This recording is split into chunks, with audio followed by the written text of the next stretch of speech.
our last video, we talked about copia and having some fun playing with words when we're teaching grammar for our children.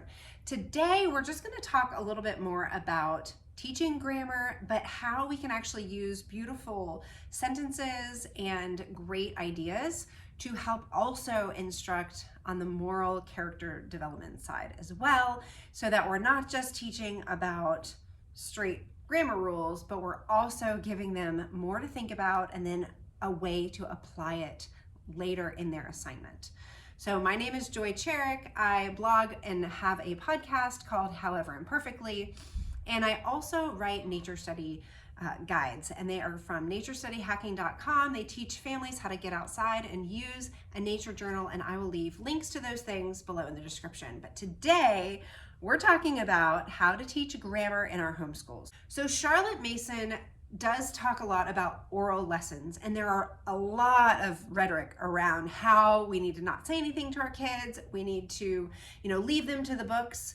But the reality is she does also talk about teaching oral lessons and guiding our students so that they can have a skill and have some interaction with us so that we can guide them into new knowledge. And grammar, math, writing, those are all ones that children need our explicit instruction. Bible also, they need our explicit instruction and they need to be guided. But we don't want them to just be lumps in a log. We don't want us to do all the talking and then them just sit there passively. We want them to be interactive. So I'm going to show you a few ways that we can do that by teaching about the noun. So we'll introduce the concept of a noun. Now, last time we used Humpty Dumpty sat on a wall. Humpty Dumpty is a noun because it's a name. Of course, it's a proper noun. But here, we're going to define it for them. It is a person, a place, or a thing. And then we're just going to start off and ask them, okay, what are the people that are listed? What is a person that's listed or written in this sentence?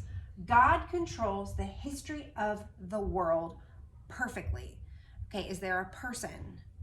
So we'll give them a minute to think, and they'll say God. God is a person, yes, that is a noun. All right, what else? Is there anything else that is a person, a place, or a thing?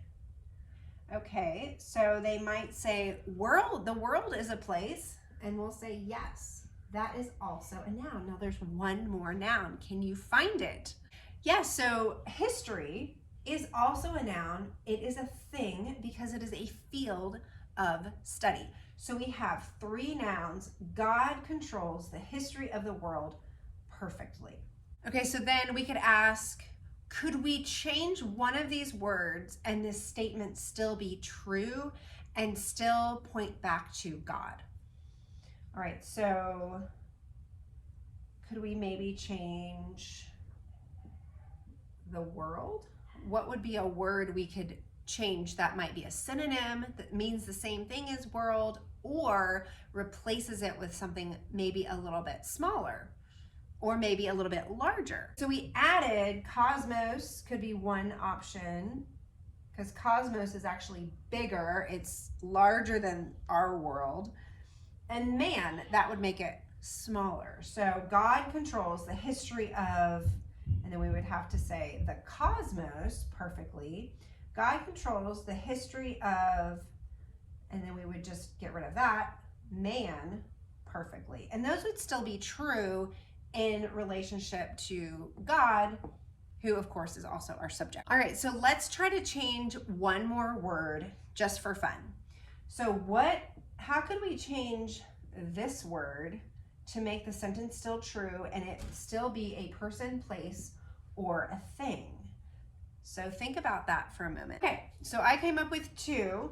God controls the ordering of the world perfectly, or God controls the creation of the world perfectly, right? So we're just showing our kids how you can still play with words, you can still make a statement that's true, but then these mean something different from our original sentence, right? We're not talking about the history anymore. We're talking about creation, or we're talking about his order. We're talking about different characteristics of God.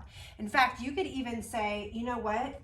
we want to change this, and we want to think about all the different attributes that God has. He is a healer.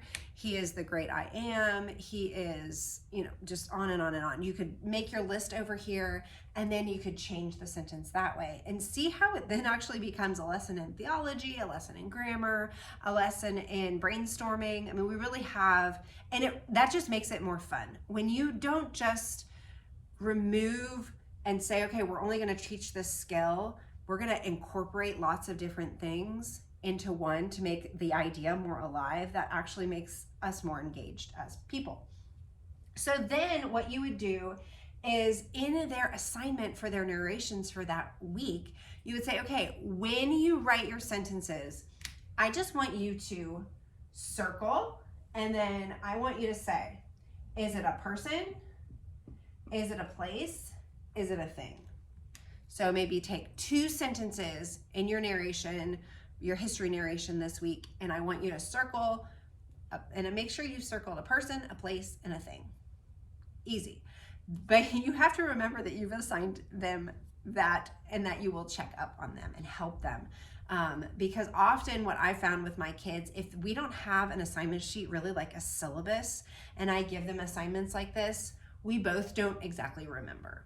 So having a system in place, or you could teach the lesson, read the history assignment or your literature assignment, and then have them write their narration. We're all kind of in one setting, and then they could practice this. So then you kind of get the lesson, you get a little bit of a break with the reading, and then you get to come back to practicing it. And it really works best if they do it every single day for that week. So for instance, you might do it together with that first reading, and then tomorrow on your history, and then the next day on your science reading. Make sure that we're looking for these things. And then we check in with them at our weekly kind of sit down with this particular lesson, and that allows us to make progress. So that's actually all I have for today. Please leave a comment below if you'd love to see more lessons on teaching various more interactively with Charlotte Mason. I really do feel like a whiteboard, a marker, and an eraser, and then also our kids being engaged actually helps us utilize Mason's methods a lot more intimately than just assigning them a story to read and then telling them to write a narration. Our kids and we crave interaction, and we want to play with words, and we want to understand how to communicate well. So that's all I have for today. Thanks so much for watching, and I'll see you next time.